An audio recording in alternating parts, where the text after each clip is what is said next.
Damee ispoortiin atileetota Itoophiyaa sadarkaa idil addunyaatti waamsisan naannolee gumaachan keessaa Oromiyaan ishee tokkodha. Qabxii akka biyyaatti damichaan gadi bu'aa jiru bakka itti deebisuuf dorgommiiwwan adda citan bifa hawwataa ta'een irra deebiin adeemsisuu dabalatee damee misooma ispoortiinis hojiiwwan bal'aatu hojjetamaa jira. Dhimmicha ilaalchisuun ispoortii AMN Plus waliin turtii kan taasisan biiroo dargaggoo fi ispoortii Oromiyaatti Daayireektar hirmaannaa ispoortii hawaasaa kan ta'an obbo Naggaatu Jubaa kanuma ragaa bahani. Bara darbee ilaalta kan bara darbee gaariidha. Kan bara darbee immoo kan baranaa baay'ee gaariidha. Kun amma tun jaalatin hojiin sun mataan isaa dhiibee hojii keessa si gachuu gochaa jira. Akka toof ilaaltu maal akka sirreessuu qabu sitti agarsiisaa jira waan ta'eedhaaf naannoo kanaan biiroon dargaggoo ispoortii Oromiyaa dhugaa dubbachuudhaaf hooggantoonni amma jiran kun rakkoo kana qoratanii dafanii solvii godhanii hojii bu'aa sana arguudhaaf intini isaan qaban kakkoomsi isaan qabanii fi fedhii isaan bira jiru kakkoomsi isaan bira jiru baay'ee kan si jajjabeessu waan ta'eef ogeessallee jajjabeessu waan ta'eedhaaf kun boritti abdii guddaa fiduu danda'a. Sochii kubbaa miilaa akka Oromiyaatti jiru yeroo ilaaltu akka biyyoolessaatti sochiin hin jiru. Kan si ajaa'ibu taphattoota kanas keessa jira itti madaalta bakka warra Piriimeer Liigii wajjin kan isaan olitti madaaltota jira ijoolleen leencii keessa jira. Naannoo atileetiksiitti yeroo baay'ee dinagdee biyya kanaa keessatti gahee guddaa taphachaa jiru.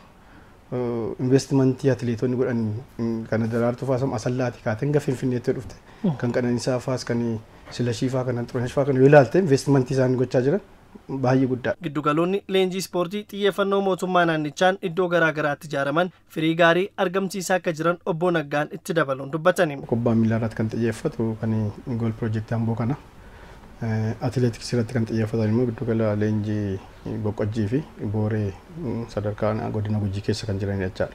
Isin guddaanii Daraartuu Inistituutii kan jedhamu hojii kan ta'edha. Sadarkaa Inistituutii kan yaadamu keessattiyyuu atileetiksiidhaaf Boqqojjii fi Booreen gahee guddaa taphachaa jiru.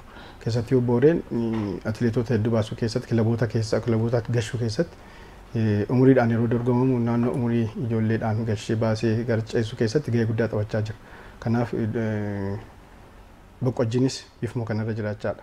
Kubbaa miilaa gool piroojeektii yoo fudhattes kubbaa taphattoonni kubbaa miilaa dubaraanis dhiiraanis baay'een isaanii kan achitti leenji'an amma kilaboota shaggar kana keessa kilaboota adda addaa keessa faca'anii taphachaa kan jiran beekamu kan ta'an baay'eetu jiru jechaadha. Galteen isaan gochaa jiran baay'ee gaariidha.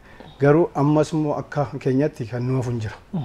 Manaajimentiin isaa maal ta'uu qaba gara fuuldura akkamitti bal'achaa deemuu qaba maalti guutamuu qaba kan jedhu adda bahee kan qoratamee itti deemu jiru. Kunis immoo bara darbeerra barana fooyyeensi jira bara dhuftuura fooyyeensa akka ittiin deemaa jira. Bara kana akka naannoo Oromiyaatti damee ispoortiin injifannoo galmaa'een kilaboonni lama Piriimeer Liigii Itoophiyaatti ol guddachuu mirkaneeffatan tapha guutuu Oromiyaa marsaa 27ffaa gaggeeffamerraas atileetonni ciccimoon filatamuu danda'aniiru. Injifannichatti fufsiisuuf ispoortii bu'uura hawaasaa qabsiisuu fi dhaabbileen dinagdee garaagaraa akka irratti hirmaataniif haala mijataa uumuun dhimma murteessaa ta'uu obbo Naggaatu Jubaa dhaamani. Har'a taphatanii galaniiru simannaan gaa'eetti kennameeraa fi har'a badhaasni lafni kennamaa fi manni kennamaa fi maaliin kennamaa fi bor deebitanii ilaaltu taanaan ispoortii even dubatti deebisuu keessatti gahee guddaa qaba. Ammoo sanaan dargaggoonni sun bifa sanaan gurmaa'anii boriif immoo fakkeenya karaa dha'uu danda'anidhaa fi lafa qabatee isaan deemuu danda'anidhaa fi kilaboonni magaalaa tokko bu'uura uummatummaa akkamitti qabaachuu danda'a.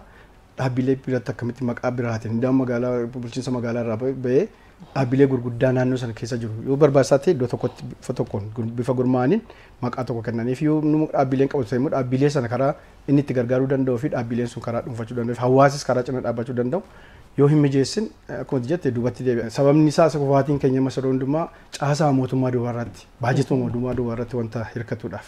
Kubbaa miilaa keenya hundumtu kun yoo ilaalte magaalotuma magaalaan caasaa yaa'u caasaa baajetuma magaalaati jechaadha. Abbootiin qabeenyaas ta'u dhaabbileen naannoo sana jiran gurguddoonni kana keessatti paartisipeeshiniin isaanii baay'ee gadi bu'aadha. Sana irratti hojjetanii fiduun guddina ispoortii biyya tokko biyya kam muuxannoo biyya kamiifiyyuu yoo fudhatte sanatu fidaa jira jechaadha.